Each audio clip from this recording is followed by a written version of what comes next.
Сәлеметсіздер ме? Музей сабағының тақырыбы Қазақстандағы мерекелер. Біз бәріміз мерекелерді жақсы көреміз. Әлемде өзінің қызықты дәстүрлері мен көптеген түрлі мерекелер бар. Қазақстанда мерекелер Қазақстан Республикасындағы мерекелер туралы 2001 жылғы 13 желтоқсандағы Қазақстан Республикасының заңнамасына сәйкес атап өтіледі. Және 3 түрге бөлінеді: ұлттық мерекелер, мемлекеттік мерекелер, кәсіби және өзге де мерекелер. Ұлттық мерекелер мемлекеттің қалыптасуымен және оның егемендігімен байланысты ерекше тарихи маңызы бар мерекелер. 16-17 желтоқсанда атап өтілетін Қазақстан Республикасының тәуелсіздік күні ғана Қазақстанда ұлттық мереке болып саналады. 30 жыл бұрын 1991 жылғы 16 желтоқсанда Қазақстанның жоғарғы кеңесі республиканың тәуелсіздігі мен мемлекеттік егемендігі туралы заң қабылдады. Мереке құрметіне жыл сайын түрлі ауқымды іс-шаралар жоспарланып өткізіліп отырады.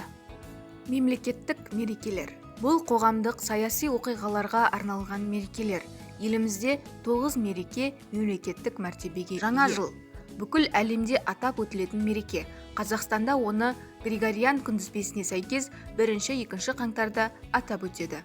Қазақстанда жаңа жылды тойлау отбасы ортасында мерекелік үстел, сыйлықтар, салют, жаңа жылдық шоуларды қарау және президенттің теледидардан құттықтау сөзін тыңдау сияқты қызықты дәстүрлермен өтеді. Халықаралық әйелдер күні. Жыл сайын 8 наурызда көптеген елдерде, соның ішінде Қазақстанда да атап өтілетін мереке. 20 ғасырдың басында тең құқықтар мен бостандық үшін күрес туралы ұрандар мен шеруге шыққан әйелдердің ынтымақтастық күні ретінде пайда болды. Бірақ қазіргі кезеңде бұл мерекенің саяси астары жоқ. Бүгінде ол махаббатты, сұлулықты, мейірімділікті жырлаған барлық әйелдер күні.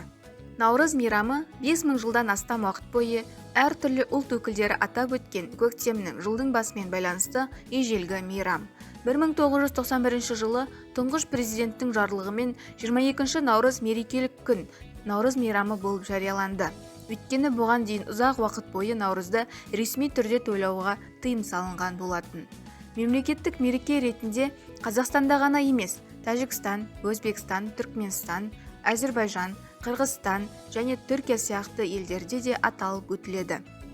Мерекелік бағдарламаға спорттық жарыстар, ат жарыстары, әндер, билер, ойындар кіреді. Мерекелік үстелде 7 компоненттен дайындалатын ерекше тағам наурыз көже болуы керек. Қазақстан халқының бірлігі күні.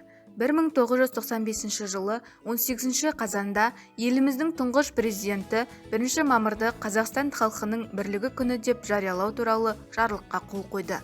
Мереке Қазақстан аумағында тұратын 130-дан астам түрлі ұлт өкілдері арасындағы достық пен өзара келісімді білдіреді. Отан қорғаушылар күні. 1992 жылғы 7 мамырда Қазақстанның тұңғыш президенті ұлттық қарулы күштерді құру туралы жарлыққа қол қойды. 2012 жылдан бастап мереке ресми түрде мемлекеттік мерекеге айналды және әскери шерулер өткізу, әскери атақтар беру және ерекше әскери қызметшілерге марапаттар тапсыру дәстүрге айналды. Бүгінде жыл сайын осы күні біз қымбатты аталарымызды, әкелерімізді, аға-інілерімізді мерекемен құттықтаймыз. Жеңіс күні. 1945 жылғы 9 мамыр Ұлы Отан соғысындағы кеңес халқының жеңіс күні. Соғыс кезінде Қазақстаннан майданға 18 бен 50 жас аралығындағы ер адамдардың 70%-ға жуығы кеткен. 12 атқыштар бригадасы, 4 кавалериялық дивизия, 7 атқыштар бригадасы, 50-ге жуық полк пен батальон құрылды. 500-ге жуық адам кеңес одағының батыры атанды. 9 мамырды мерекелеудің негізгі дәстүрлерінің бірі Қазақстанның әрбір қаласында орналасқан мәңгілік алау мемориалдарға гүл қою болып табылады.